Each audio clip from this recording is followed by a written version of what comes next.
Assalamualaikum warahmatullahi wabarakatuh. Jadi kita dah masuk ke bahagian yang terakhir, iaitu bahagian yang ke-8, bab 10 Matematik Pengguna Pengurusan Keuangan Matematik Tingkatan 4 KSSM.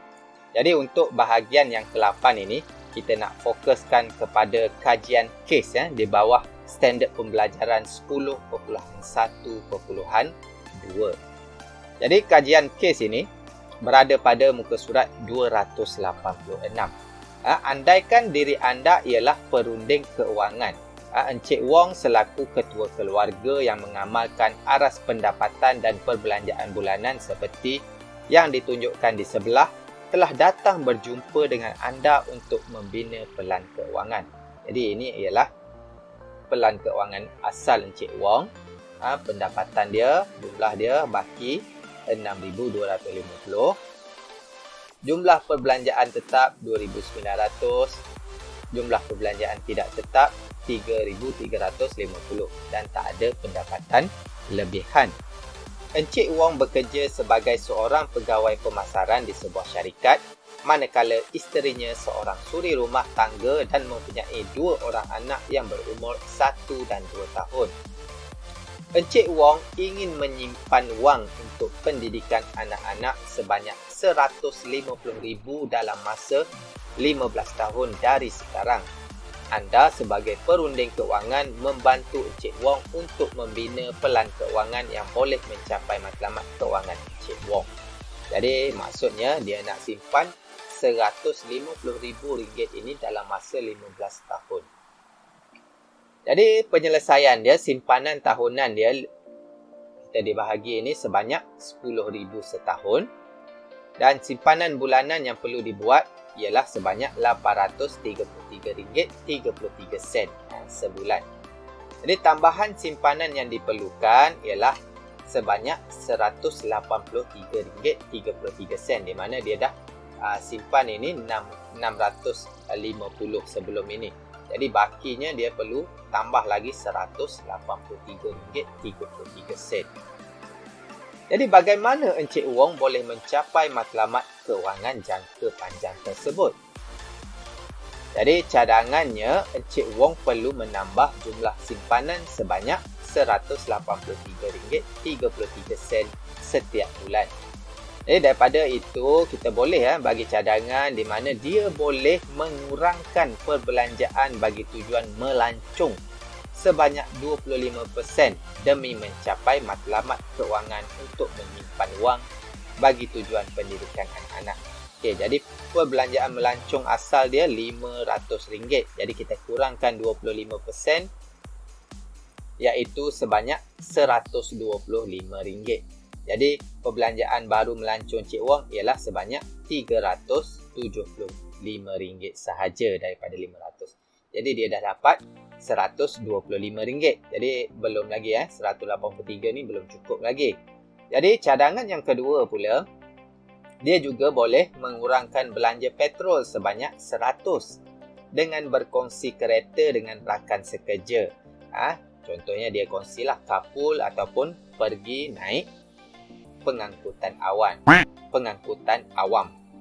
Dengan mengamalkan kedua-dua langkah di atas boleh menambah jumlah simpanan sebanyak RM225, iaitu dah melebihi RM183.33. Okey, selain itu, Encik Wong juga boleh guna cara lain bagi mengurangkan perbelanjaan tidak tetap.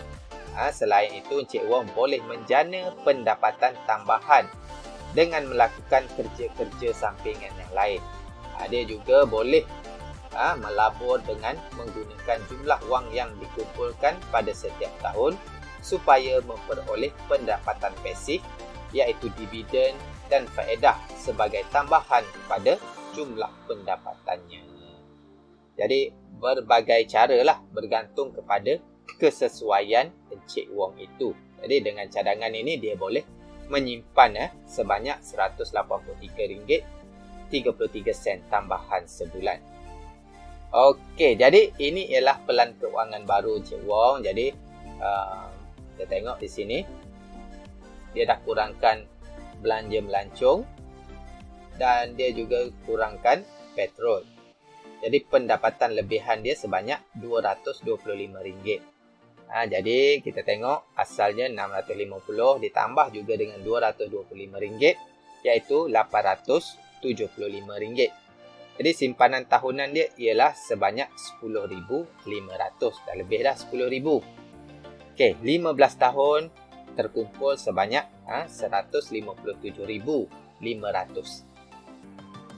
Pada hakikat sebenar, jumlah wang yang dikumpulkan adalah lebih daripada RM157,500 kerana simpanan tahunan di bank akan menawarkan faedah. Setiap tahun tu bank akan beri faedah. Jadi dia akan ada pertambahan lagi lah daripada RM157,500 ini. Okey, jadi kebolehaksanaan pelan kewangan Encik Wong bergantung kepada beberapa faktor yang berikut. Kadar inflasi. Ada 3 itu tadi. Kadar inflasi harus tidak melebihi kenaikan gaji. Kalau Mr. Encik Wong ini ada naik gaji, kadar inflasi itu tidak lebih lah. Kalau lebih, jadi kenaikan gaji itu tak berjaya menampung kadar inflasi yang tinggi. Okey, yang kedua, sewa rumah yang diterima adalah tetap sebab kita dah kira untuk 15 tahun. Kita anggap sewa rumah yang diterima tetap RM500 setiap bulan. Setiap bulan RM500. Okey, yang ketiga, Encik Wong sihat dan boleh meneruskan pekerjaan. Jadi perlu dia perlu sihat untuk membuat pekerjaannya. Kalau dia tak sihat, dia akan tak dapatlah sebab dia kena ambil cuti, gaji kena potong atau sebagainya. Peningkatan dalam perbelanjaan boleh diatasi dengan peningkatan gaji, sewa dan pekerjaan sambilan. Ini adalah beberapa faktor lah. Faktor yang keempat. Dan faktor yang kelima, tidak ada perkara di luar jangkaan berlaku bagi Encik Wong yang melibatkan kos yang tinggi. Tidak ada musibah ke apa-apa yang perlukan kos yang tinggi berlaku dalam tempoh 15 tahun itu. Jadi ini adalah 5 faktor yang membolehkan Encik Wong menyimpan sebanyak RM150,000 untuk tujuan pendidikan anak-anaknya. Jadi sekian dahulu, ini ialah bahagian yang terakhir. Jangan lupa untuk subscribe, like dan share kepada rakan-rakan. Dan kalau yang terlepas untuk video-video sebelumnya, tengok yang sebelah itu saya create satu playlist untuk semua video-video bagi bab 10 ini. Sekian dulu daripada saya. Terima kasih. Wassalam. Wallah.